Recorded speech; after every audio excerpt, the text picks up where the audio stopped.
El silencio de un país entero se volvió ensordecedor. Las lágrimas corrían por los rostros pintados de verde y amarillo.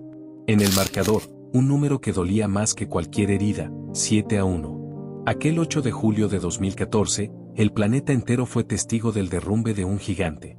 Brasil, el dueño de 5 copas del mundo, el país que respira fútbol como si fuera oxígeno, estaba siendo destrozado, en su propia casa. Nadie en el Estadio Mineirão podía comprender lo que estaba pasando. Y nadie, absolutamente nadie, imaginó que aquella noche se convertiría en una de las más oscuras de toda la historia del deporte.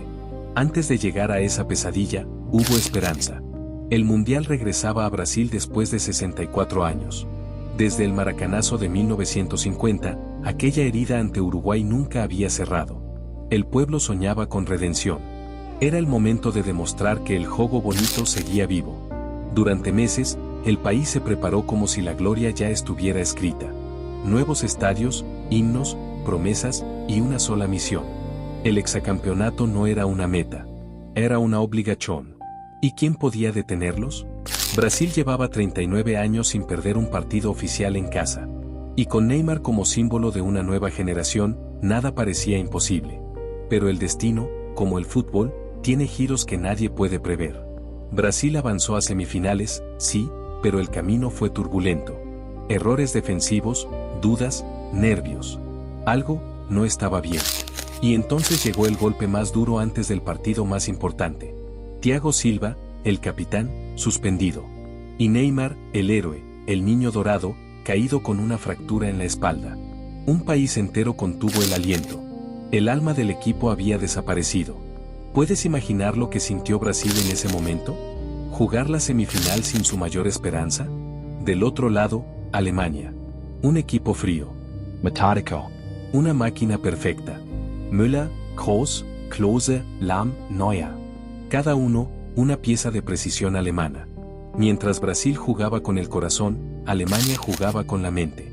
Mientras los brasileños buscaban emoción, los alemanes buscaban ejecución.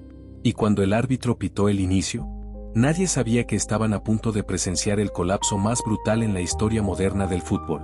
El primer golpe llegó pronto. Thomas Müller aprovechó un error y marcó. Aún había esperanza. Pero lo que vino después fue una tormenta. Una ráfaga de goles. Close. Cruz. Khedira. 4 goles en 6 minutos y 40 segundos. Una secuencia tan absurda que parecía una pesadilla en cámara lenta. Era como si cada gol alemán fuera una puñalada en el corazón de millones. El estadio entero quedó mudo. Niños llorando. Ancianos temblando.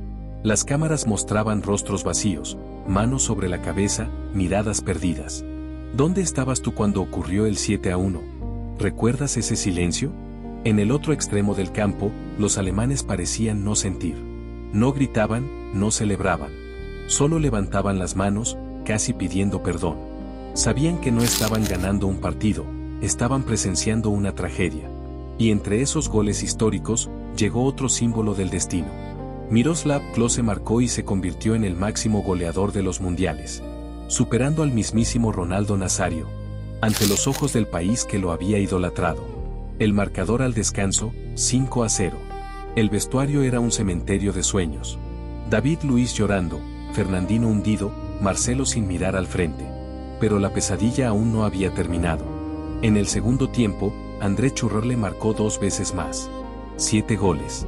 Solo al final, Oscar anotó el tanto del honor. Un gol que nadie celebró. El estadio aplaudió, pero no a Brasil. Aplaudió a Alemania. Aplaudió la perfección. Aplaudió al verdugo. Cuando el árbitro pitó el final, Brasil no solo había perdido un partido. Había perdido su identidad. Su orgullo. Su magia. El 7-1 no era un marcador. Era una cicatriz. Una herida abierta que tardaría generaciones en sanar. Los titulares fueron despiadados.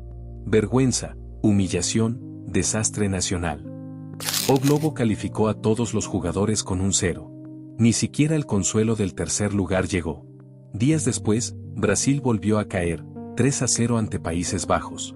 El fútbol se detuvo. El país entero enmudeció. A partir de esa noche, nada volvió a ser igual. 10 jugadores jamás volvieron a vestir la camiseta amarilla. Julio César confesó años después. Cada noche, antes de dormir, vuelvo a ver esos goles. Y sé que cuando muera, me recordarán como el portero del 7-1. Qué frase tan dura, ¿verdad? ¿Te imaginas cargar con ese recuerdo toda tu vida? Pero incluso en medio del abismo, algo comenzó a renacer. Brasil tuvo que mirar su reflejo y aceptar su caída. Porque el 7-1 no destruyó su amor por el fútbol, lo redefinió. Con los años, las nuevas generaciones crecieron escuchando esa historia. No como una burla, sino como una advertencia. La gloria no se hereda, se gana cada día. Esa noche cambió la historia del fútbol para siempre. Demostró que incluso los más grandes pueden caer. Que la pasión sin equilibrio puede convertirse en dolor. Y que el fútbol, más que un juego, es un espejo de la vida. Porque en la vida, como en el fútbol, a veces se gana, a veces se sufre, pero siempre se sigue adelante. Hoy, cuando escuchas 7-1, ya no es solo un resultado.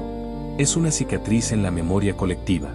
Un recordatorio de que la grandeza no se mide por los trofeos, sino por la capacidad de levantarse después de caer. Brasil lo hizo. Renació de las cenizas. Reconstruyó su fútbol. Y volvió a creer. ¿Y tú? ¿Crees que Brasil volverá a alcanzar la gloria mundial? Déjalo en los comentarios. Y si esta historia te tocó el corazón, compártela con quienes aman el fútbol tanto como tú. Porque aquí, en Loco por el Fútbol, seguimos contando las historias que mantienen viva la pasión. Las que nos recuerdan que los gigantes pueden caer, pero los verdaderos siempre se levantan.